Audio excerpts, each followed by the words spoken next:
Good afternoon, everyone. Welcome and thank you for joining us today for Johns Hopkins School of Education, Doctor of Philosophy and Education virtual webinar. My name is Tanya McMillan, and I am an admissions coordinator here at the School of Education. Also joining me today, I have my colleague from the Office of Admissions, and she will introduce herself. Hi, everyone. My name is Leonie John, Assistant Director of Admissions here at the Johns Hopkins School of Education. Welcome. We also have presenting today Vice Dean of Academic Affairs and Program Lead, Dr. Hunter Gilbach. Jeffrey Alexander Grigg Associate Professor, Dr. Leonie John, and current PhD student Avery Davis. Before we get started, I would like to cover a few housekeeping topics. First, today's webinar is being recorded. We will be able to share a link via email with you after the event is complete.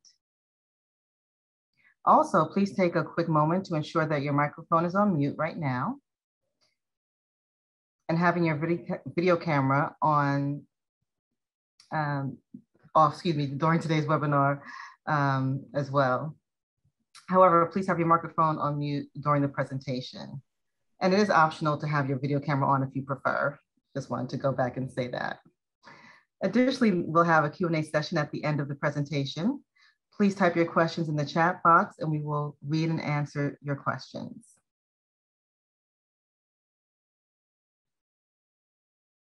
Next, I would like to share the agenda for today's virtual webinar. We will begin the presentation sharing an overview of the Johns Hopkins School of Education. Then Dr. Gilbach and Dr. John will go over details of the Doctor of Philosophy program. We also have a current PhD student joining us today, and he will talk about his journey at SOE.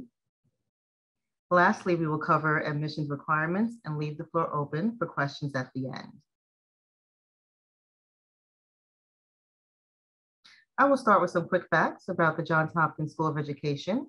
We are one of 9 schools at Johns Hopkins University. We began offering college courses for teachers in 1909 and then became our own school in 2007. We are proud to share that the Johns Hopkins School of Education is consistently ranked one of the top schools in education by the U.S. News and World Report.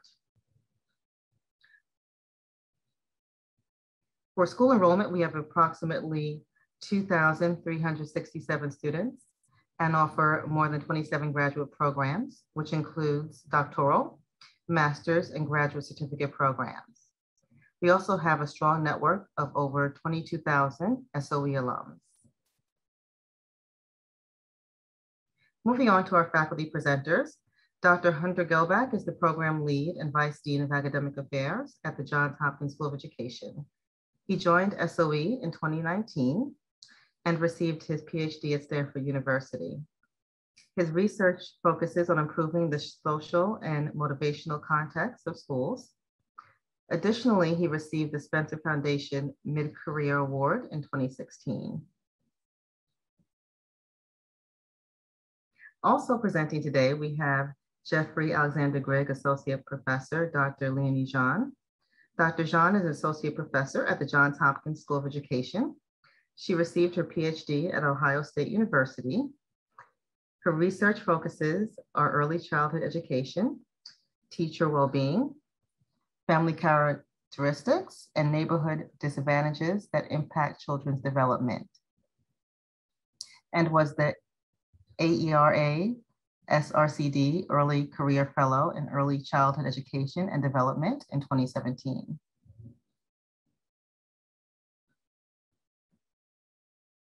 And before we review the program details of the PhD program, I would like to cover a few frequently asked questions. What is the difference between the EDD and the PhD program? To briefly summarize what's on this chart, our PhD program is full-time, approximately 4 to 5 year program requiring residency in Baltimore, Maryland. Typically, the program is designed for those who are pursuing research positions or continuing research and teaching at the college or university level. There's also a strong focus towards researching and contributing new information to the field of education. On the other hand, our EDD program is a part-time online program. Completion time is approximately 3 to 4 years, and this program is designed for individuals who are practitioners within their fields. Most EDD programs are focused on preparing students for administrative leadership roles. The EDD program includes, but of course is not limited to leadership in higher educational institutions, school districts, nonprofit organizations, government agencies, and private sector positions. Typically, EDD students choose to narrow their studies to something directly applicable to their current job or role they're aspiring to obtain.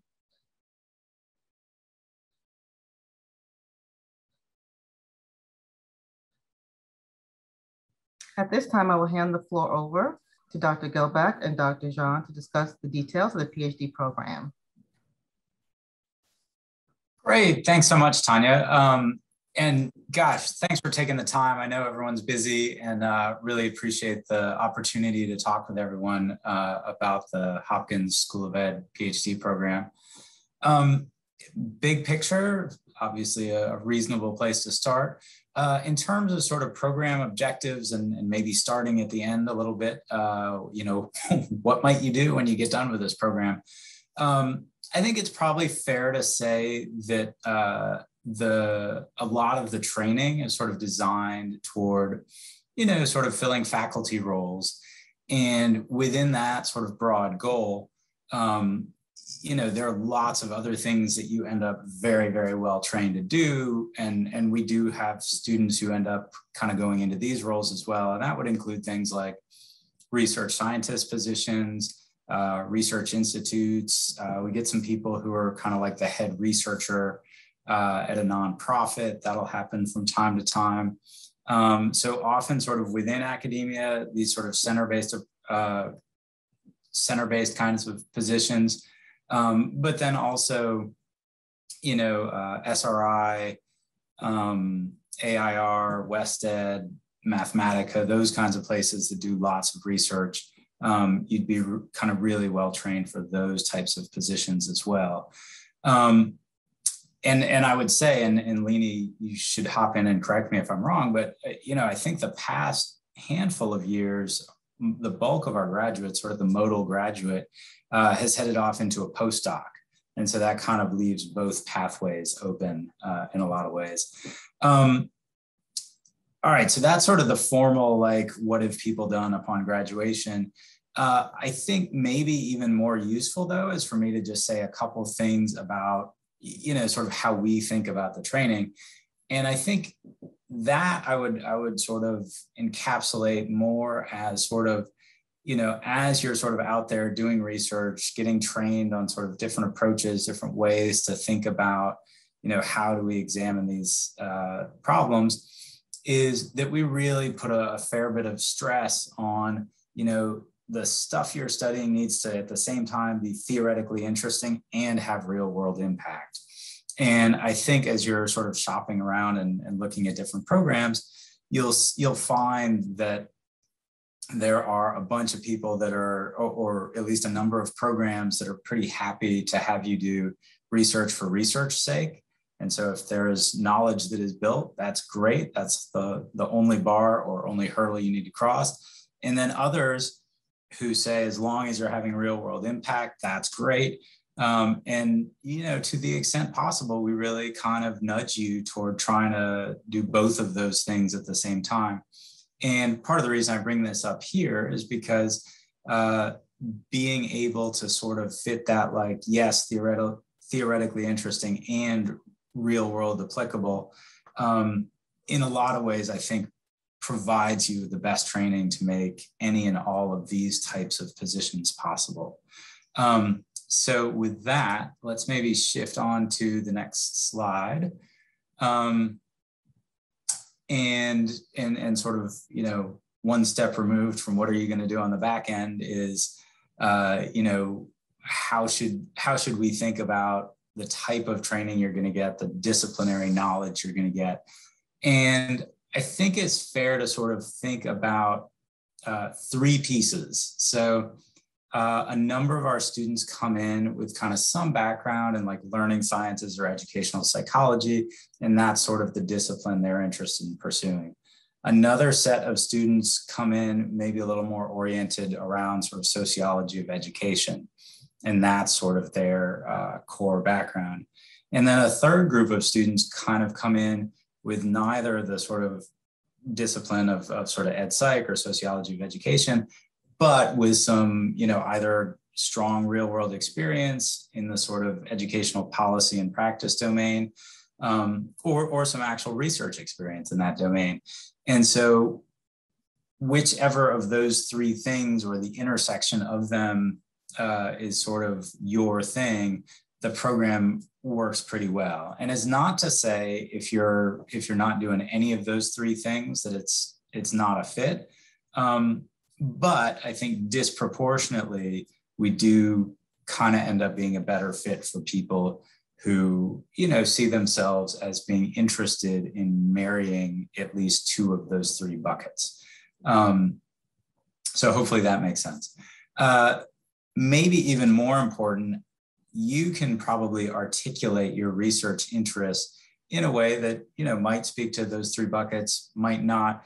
But as you're speaking with individual faculty members and really trying to check out the website and see who's studying what, it's the alignment between you and a prospective faculty mentor that I think is probably the other key piece of the puzzle. So that top paragraph, the sort of three buckets, educational psychology, sociology of education, policy and practice, that's kind of what you can imagine in your cohort. And then there's the sort of specific fit with a faculty member that I think is kind of the other key piece of the puzzle.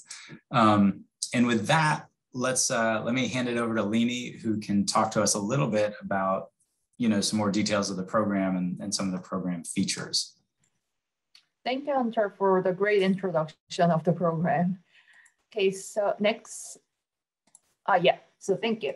So I will talk a little more about the program features and the curriculum aspect of the program. So this PhD program is originally designed to be a 4-year program, but students sometimes take 5th year. So students have fully funded fellowship up to 4 years, and this includes tuition coverage and the stipend, and also it comes with some insurance listed here.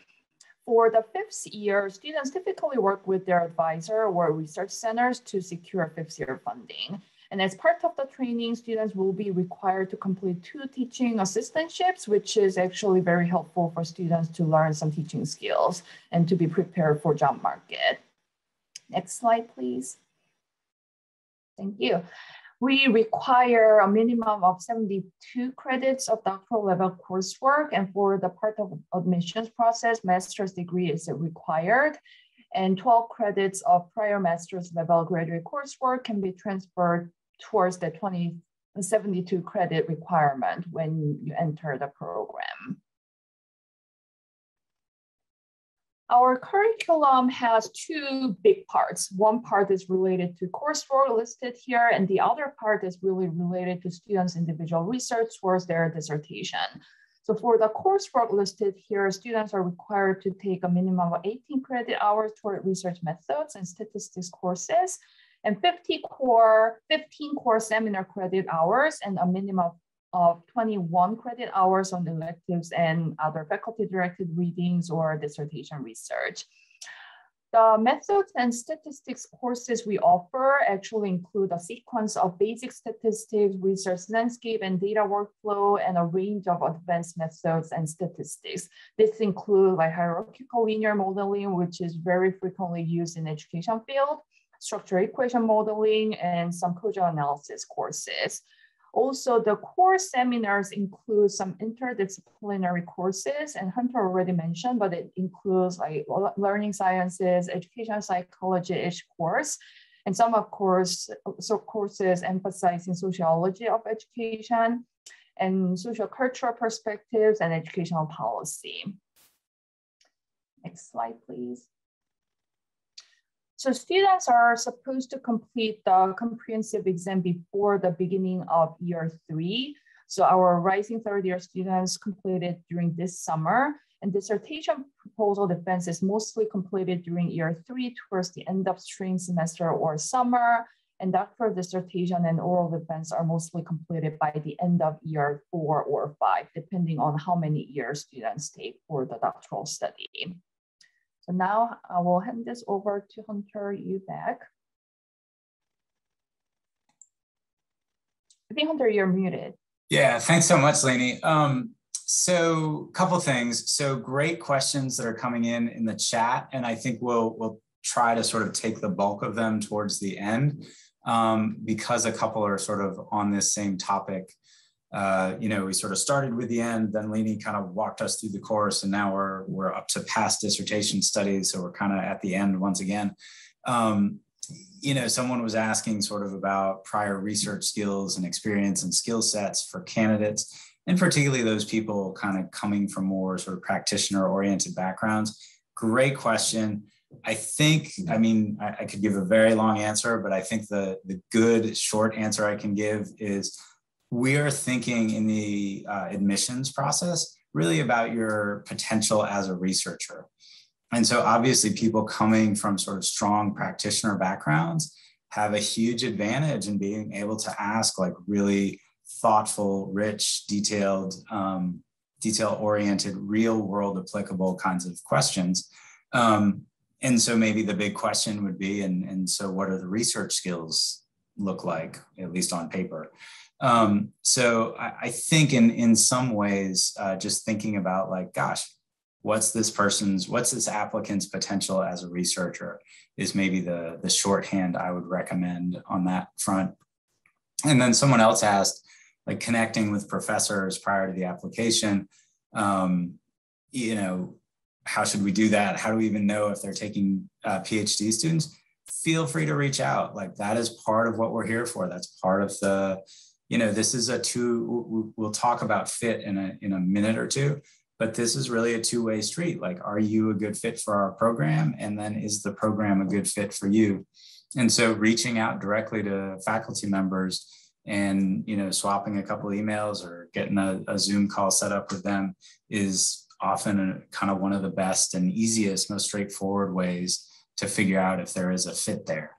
And so in terms of then kind of like, again, trying to breathe a little specificity and life into the things that people are actually studying, we've got a list of past dissertation studies up on the screen. And so you'll see a couple, really kind of a range of things here. But I think, again, you'll see this idea that, there's some theoretically intriguing things that are kind of baked into each of these topics, as well as some pretty obvious, I think, real world implications.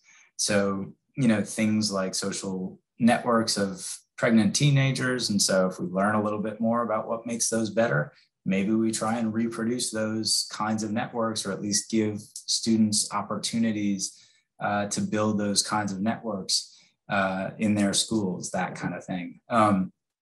You'll see some big data set stuff, the measuring effective teaching data set. You will see some experiments that are, I think, maybe happening a little more with some of the more recent cohorts as just sort of a pretty different methodological approach. Debate and academic achievement has been studied in the past. Heterogeneity in terms of school district graduation rates, and sort of being able to pull together a number of different big data sets. Vision, that's actually a fun one because there's been a couple big papers just put out about that recently. But basically the idea there is, gosh, must be really hard to learn if you can't see and if you can't see the board. And lo and behold, they did a randomized control trial where they gave kids glasses in collaboration with an eye institute that is part of Hopkins Medical. And, lo and behold, it had amazing effects for kids, and they got better in their academics merely because they could see. So again, hopefully you're sort of picking up on, this sort of, I think, really nice synergy between theoretically intriguing and interesting and, importance and impactful in the real world. A couple other just quick points about dissertations. I think, again, Leonie, hop in if you think I'm off on this. increasingly, we've seen students with these sort of 3-paper dissertations. So, there's sort of this like idea of like, write us a big book on your research. And, that's great. And that's a good fit for some people and some sort of disciplinary or interdisciplinary sects that they're going into. But for a lot of students, like if you can write up 3 sort of potentially publishable papers, and then maybe even get a couple of them published by the time you're going on the job market, that just sets you up even better. And so we're seeing more and more students take that option. And I think all our faculty are quite encouraging of that. We talked a little bit about the sort of methodological diversity and flexibility that you see in some of these topics. And I think it's just worth underscoring that research methodology is a real strength of the program. And I think you see that in different ways with different methodologies, but writ large across the program. I think a big reason why a lot of students come here is for that. So with that, let's just kind of close the loop. Again, we sort of started at the very end. Let's get us back to the very end. So some of the careers that we've seen folks go into recently, I think I've touched on most of these. I probably got a little ahead of myself. The postdocs has been a big one of late. And I think a lot of this is just people really eager to maybe go into academia, but they're not totally sure. And a postdoc is sort of a nice way to, set yourself up for like nonprofit research scientist, government kinds of positions would be really easy to go into from a postdoc, but then also academic positions. Similarly, there's a strong pipeline there. So that's, just sort of a quick cross section of, again, not everyone, but what a lot of our students have done. And then very final thought on this is on the next slide. I think it's just so helpful and so useful to, get a real concrete flavor of like, let's slow down on the, don't populate all the things I want to talk about in one at a time. Thanks. So in terms of like what students are up to, what they're spending their time doing, here are a couple kind of, I think, really nice illustrations of some of the products. And so like this first one, this came out in the Hechinger report, younger students were among those most hurt during the pandemic. This is an op-ed that just came out just this week by 2 of our doctoral students. Really designed, they've done a fair bit of research in there. So they were really good experts to help the public kind of understand the impact of the pandemic.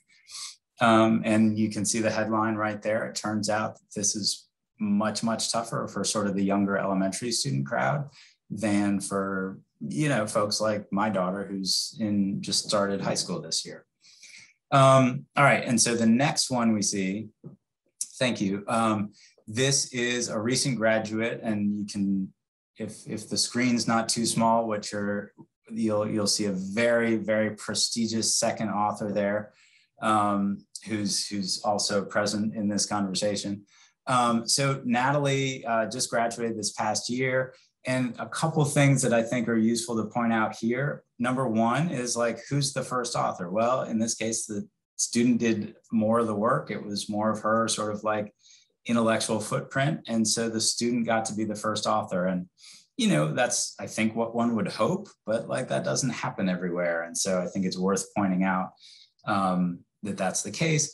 And the second thing I would point out is that this just came out. And so it's, a lot of the work may have happened while Natalie was here at Hopkins, but this is pretty common to see advisors and advisees and faculty members continuing to collaborate even after graduation. So I think that's sort of worth noting. And Leonie, congratulations on the publication. All right, so on the next one, we've got, this is like, gives you a sense of the breadth of what I think students are doing. So this is a current student who's still here, and she developed an app to just sort of allow students to communicate with their teacher, typically younger students, hey, here's how I'm doing today. Here's how I'm feeling. Here's my mood. And there are a whole bunch of folks who've gotten really excited about this. So it got some coverage on a local news station in Baltimore. It got some really nice coverage within Hopkins. And to the extent that the dean was so excited about it, that he gave her an opportunity to present to our National Advisory Council, a presentation which went very well last Friday, as I understand. So, you know, pretty different, and she'll collect lots of data and research using this little app that she helped create. So, you know, again, pretty different kind of stuff here. Next one. So on this one, this is the eye study I was just telling you about. And a couple things to notice here. This is sort of one of the recent publications out of it. First of all, like gets a publication out in JAMA, one of maybe even the premier medical journals out there.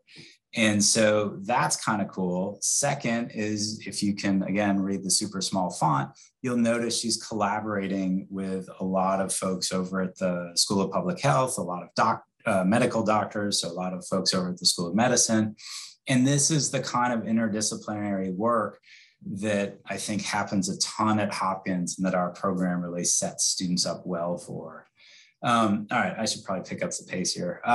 Next one. So same study, but just an illustration of how other people are covering the work that our students are doing. And in this case, this is another recent graduate, but I think she had started doing the work as a doctoral student here. So it's not just that people are sort of putting stuff out there themselves, but you know, the press is interested enough in what's happening here at the school that they're, you know, covering it as well. And then finally, and perhaps most importantly, we've got to throw up the op-ed that is around loan forgiveness and the student debt crisis, because the author is Avery Davis, who you're about to hear from. So let me pause there. I've been kind of talking too much. Well, sorry, I'm going to do one last thing on the next slide. We've sort of alluded to fit a fair bit.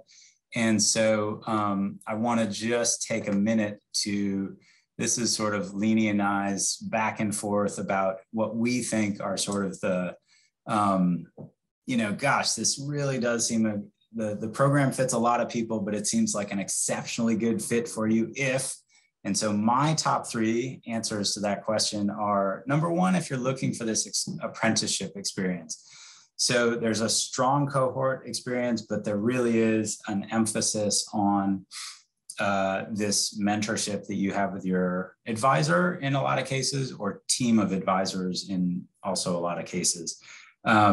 And so we do really think that one of the ways that people become top researchers is to go through the process kind of step by step with a couple different faculty members, but particularly working closely with an advisor, and maybe also with some more senior students. So apprenticeship to me is like one of the best reasons you could be choosing to come here. All right, this one's a little loaded. You want to learn research approaches of the future. So there's a conversation that has happened a fair bit in psychology, and it's just starting to happen a little bit in education. And the idea, the headline idea here is openness and transparency. And so there is a lot about the research process, particularly like when I was getting my PhD, it was kind of a mystery. Like you'd read these methods sections in journal articles and you'd be like, all right, I sort of get it, but like, I certainly couldn't go off and do it. How does it happen? What's actually going on underneath the hood? And so one of the biggest things that I think has been mysterious is like, what are those analyses you go through to find your results, you know, maybe more frequently in quantitative research. And, you know, I think we would all agree that like we want, as good researchers, we want to thoroughly analyze our data, but we would also probably agree that torturing your data until it tells you what you want to hear, not the right way to go. And so this whole idea of open science is a set of practices that allows you to kind of make sure you're right on the right side of that line, thoroughly analyzing your data, but not torturing it, that you're open about your practices, that other people can see what you're doing and replicate it. And so this open science movement has been a big conversation in psychology. For whatever reason, education has been kind of slow to figure it out, but we have, I think unequivocally, two of the top experts in replication at the School of Ed at Hopkins, and just a ton of strength in this open science area. And so it is impossible for me to imagine that the bulk of education research is not going to be there within sort of 5-6 years. And so if you want to, get ahead of the curve and be in the cutting edge vanguard of kind of learning those approaches, I think this program is a great one. And then last thing, and then I promise I'll be quiet, at least for a little bit. You want to take advantage of research practice partnerships. So we have a bunch of different centers that you can kind of learn more about on our website, but they are all doing research, out in real schools and real communities and real educational settings. And so we've got a whole variety of very sorts of different, like whether it's collaborations with Baltimore City Public Schools, whether it's setups in early childhood education kinds of settings, or environmental education, kind of field trip sorts of settings. We've got lots and lots of these different sort of research practice partnerships, and being able to take advantage of those, I think, is a huge asset of our program. All right, Leonie, that's my take. What's your take? Thank you. There are a lot of overlaps, but I will repeat what makes me exciting as well. So first of all, I will re-emphasize that we really have interdisciplinary approach in School of Education, and not just within School of Education, across Johns Hopkins University as well.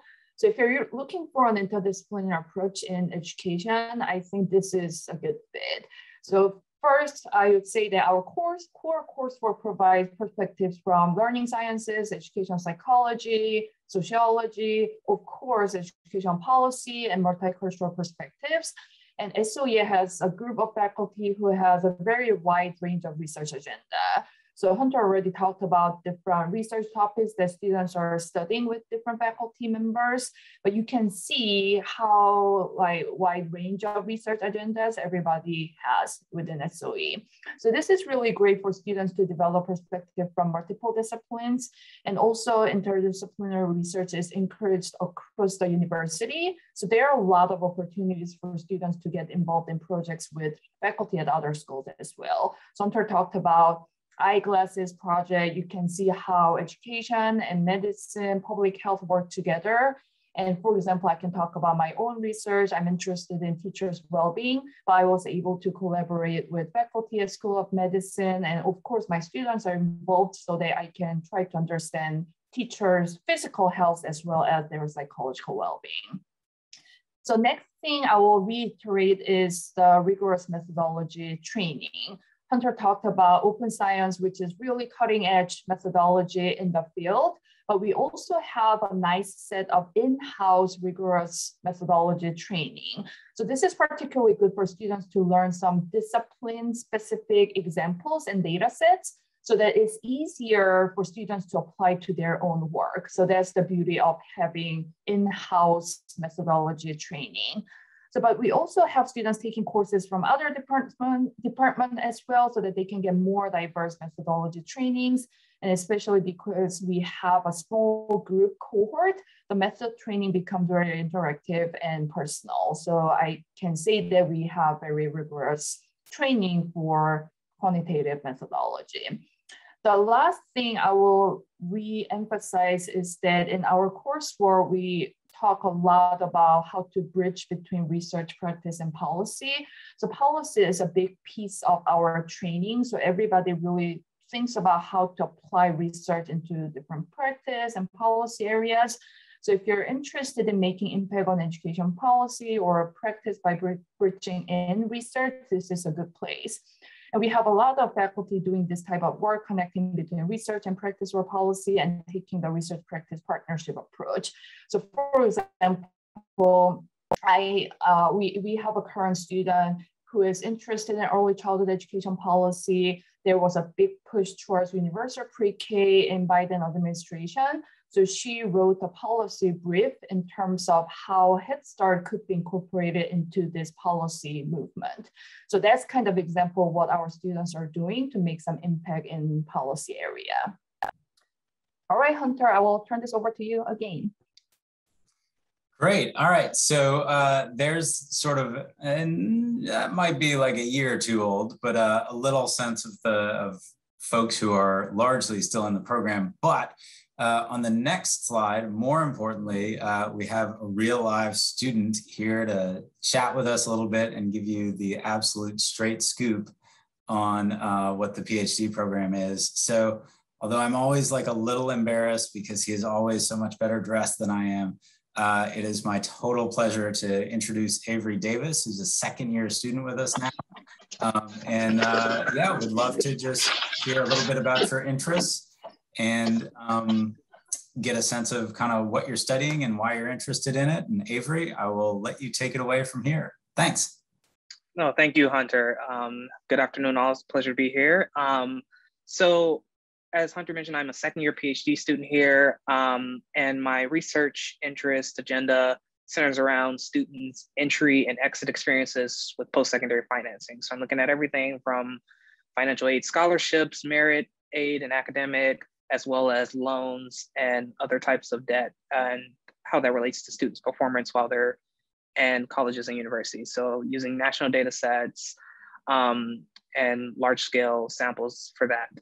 A couple of reasons why I chose this program really relate to the quality faculty we have here. So my advisor is Stephen Morgan, who's done a lot of attainment, tracking students from where they're starting high school throughout life. And so now I'm branching off of that with how the money plays into that, but also faculty like Bob Valfence, who's done college readiness work and looking at where high school graduates go, and seeing how my research might not align with them 100%, but I'm branching off of pieces of what they each have to offer. And I think that's one of the unique things that this program affords. And I also was attracted to the quantitative focus. So looking at national data sets, quantitative methods is what's really used. And I wanted to really hone in on those skills and develop those as I progress. And so knowing that this program has probably more requirements than others, and that space was really attractive. And I actually took in my second quantitative class with Leonie now. So that's been one of the rewarding things. So having great faculty like that there. Since being here, I think one of the highlights that is kind of hard to know until you actually experience it, but I can speak to it firsthand, is this cohort community that we have here. A lot of different places that I've visited and interviewed at where, you know, there's a natural competitive edge to that happens there, and maybe not as collaborative of an environment amongst the students and in between faculty to some extent. But I do think here that we do a really good job of supporting each other. Like when someone gets publication, it's, you know, a win for all of us. We take it in that sense. And that's not to say that we're all not working hard individually and trying to move forward in that sense, but it's really supportive there. And also when we're not talking about research, we also still connect with each other outside of class and work and lab groups. So I think that's important as we build our own sense of community. That's sort of a brand differentiator that we have here. And for prospective students, my tip is primarily to see what's happening. So explore the current research projects that are happening. So look at what, so an advisor might be interested in something that they did 20 years ago, but they're not working on that project currently. So look at the recent publications.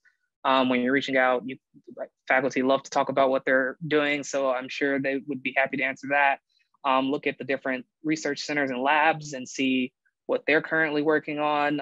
Part of that open science piece that Hunter talked about will show pre-registrations if you look at people's CVs, and that'll show you kind of projects that are being undertaken. and see how that relates to your own interests. Avery, that's great. Thanks so much. And Avery's been kind enough to stick around for our Q&A in just a couple minutes. I want to underscore one quick thing, which is Avery kind of mentioned, you know, like there's not like one faculty member who's doing like exactly all the things he wants. And so he's sort of cobbled together more of an advisory team. And just to underscore that as you're sort of looking through faculty profiles and trying to think through this issue of fit, it doesn't have to be like you may find your sort of intellectual soulmate and your match made in heaven, and that's great. And some people do. And then other people find, you know, they're just, they want 3 soulmates. And so they find that here. And so just to have that in the back of your mind as you're kind of looking through faculty profiles, I think is useful. So with that, let's turn it back over to admissions and get into kind of some of the nuts and bolts of what you need to do to apply. And then as we're going through this, you can start thinking of questions and we'll have a little time at the end to take questions. Thanks. Thank you, Dr. Gelbach, Dr. John, and Avery. Appreciate all the information that you shared. So next we're going to continue by going over the application requirements. Applicants must submit a completed application, which can be found on our website. Keep in mind there is an $80 application fee when you submit your application. In addition, you'll need an updated resume, and your personal statement should not exceed more than 750 words. Also, in addition to a personal statement, we require a writing sample must be submitted.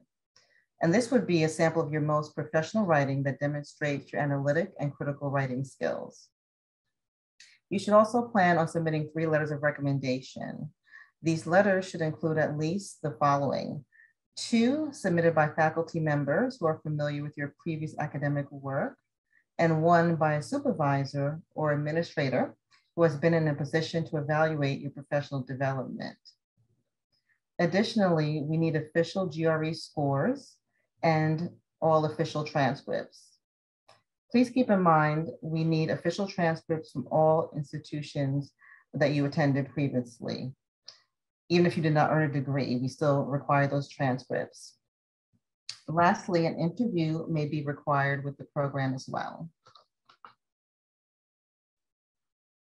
Also, please note there is a prerequisite for this program. A master's degree from a regionally or nationally accredited college or university is a requirement. Some important dates to keep in mind: the application deadline for the PhD program is December 15th, 2021. We will need all supporting materials submitted by this date. Those materials include official transcripts, letters of recommendation, test scores. These must be received by our admissions office on or before December 15th deadline for full consideration.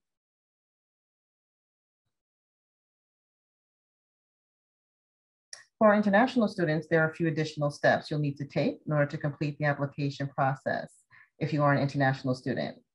You must submit a TOEFL or an IELTS score. Also, please note if you hold qualifying degrees or have earned credits from institutions outside of the United States, you must have your academic records evaluated by an accredited independent credential evaluation agency prior to being considered for admission to the PhD program. Additional information can be found on our website about this as well. Please note that all PhD students at SOE are eligible for a fellowship for up to 4 years. This fellowship includes a yearly stipend and will cover tuition and fees. The fellowship will also cover individual health, dental, and vision insurance. Lastly, you must be registered full-time and in good academic standing every semester to continue to be eligible for the fellowship.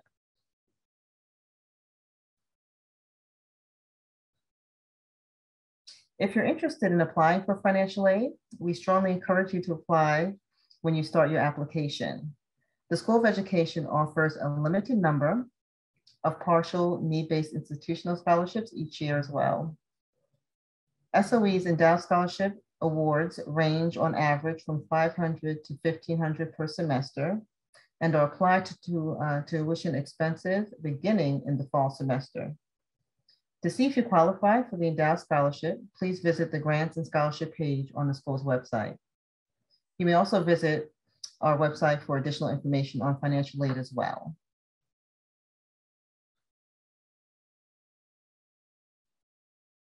Well, thank you so much for attending and joining us today for our virtual webinar on our PhD program. At this time, we'd like to open up the floor for questions. Please type your questions in the chat box and we will read them and respond to them as well. Great, thanks again, Tanya. So I think I've typed in a couple of responses to some sort of short and easy ones. I'm up to Diana, your question about how many applications are typically received. I can answer that one, Dr. Gelbach. Oh, go for it. Okay. Yes, so we receive on average 70 to 80 applicants per cohort year, and it's quite a competitive program, so our admit rate is 6%. All right, so the next question we have is, and I know some questions were answered throughout the presentation, Dr. Gelbach, but I've noticed that some people signed on a little late. So I'm going to repeat some questions. The first one is, can an EDD degree be converted to a PhD? Yeah, no, that's, I don't know that that's ever happened. You'd basically have to reapply to a new program. I mean, it's possible, depending on your coursework, that a couple credits would transfer over, but that's probably not the right thing to think about. There's such different degrees, different goals. There's really not much overlap there.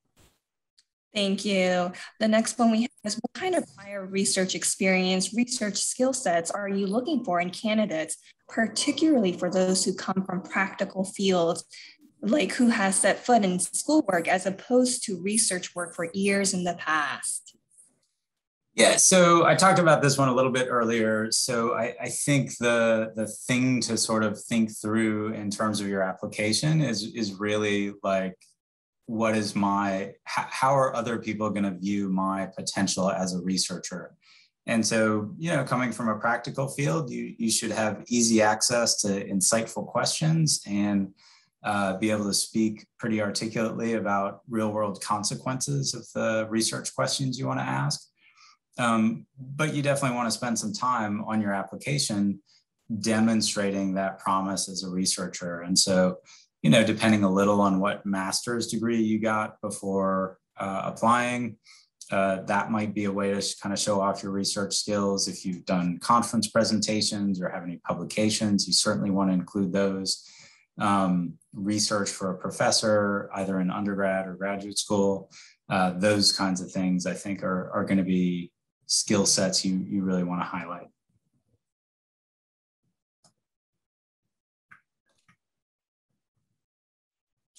Thank you. The next question we have, admissions related, is the GRE required or optional for the PhD application? The GRE is required for the Doctor of Philosophy program. Thank the you, next John. thank sorry, you, Tanya. Go ahead. Okay, thank you. I see we do have a question about the writing sample. What's preferable, a writing sample that is not related to education, but is authored solely by the candidate, or a writing sample that is related to education research, but co-authored? If I could choose both, like I probably would. So, you know, I think in general, for, you know, given that you're going into applying for a program that is focused on educational research, you know, it's probably not in your best interest to send in a writing sample that's on some other different topic. But I definitely don't think you should send in something that's, you know, not kind of primarily your work. So if you have a journal article that's published and you're first author, I think that's great. That would certainly work to send in. But if you're sort of like third, fourth, fifth author, you know, that doesn't tell us a ton about your writing, because presumably you are not the person who actually did the bulk of the writing. You may have written little sections. So that's going to be a little tougher for us to adjudicate. So I think not a huge problem if you're sort of first author and did the bulk of the writing. Yeah, hopefully that, I realize that's not a yes, no kind of answer, but hopefully that gives you some guidance in terms of how to think about the pros and cons of that decision. Thank you, Dr. Gelbach. Next question we have, with full-time studies, did that eliminate the ability to keep a full-time job during the day? Yes, basically. That I can give an easy yes, no answer to. So you may end up with some, sort of side projects that are probably typically going to be research projects, but this is a full-time program. Avery, I'll flip it over to you. I don't think it's even remotely possible to hold down a full-time job, do you? No, I don't think so either. Yeah. Yeah, and it wouldn't work with the fellowship that you're given either. So I think that's a pretty easy no.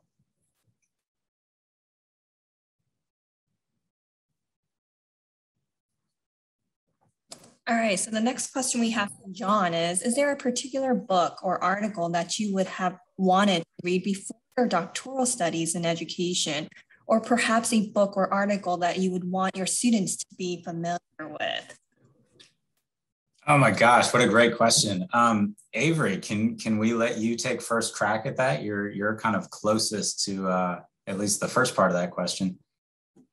Yeah, I don't think there's a specific book or article because we've had people come in from like public health space, people who left straight from the classroom, and it's those experiences that I think add to the interdisciplinary nature of the program.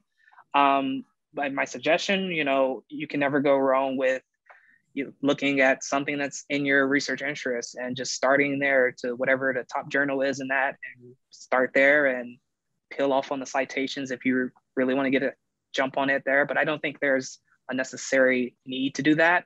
I review just some old syllabi from my master's program and just kind of skim through those before showing up. But I think we do a good footing here, in my opinion, on the first core classes that provide the introduction I think the School of Ed wants for the PhD students. Awesome, Avery, thank you. Leonie, I'm not sure how your audio is. Do you want to give a recommendation on that particular question?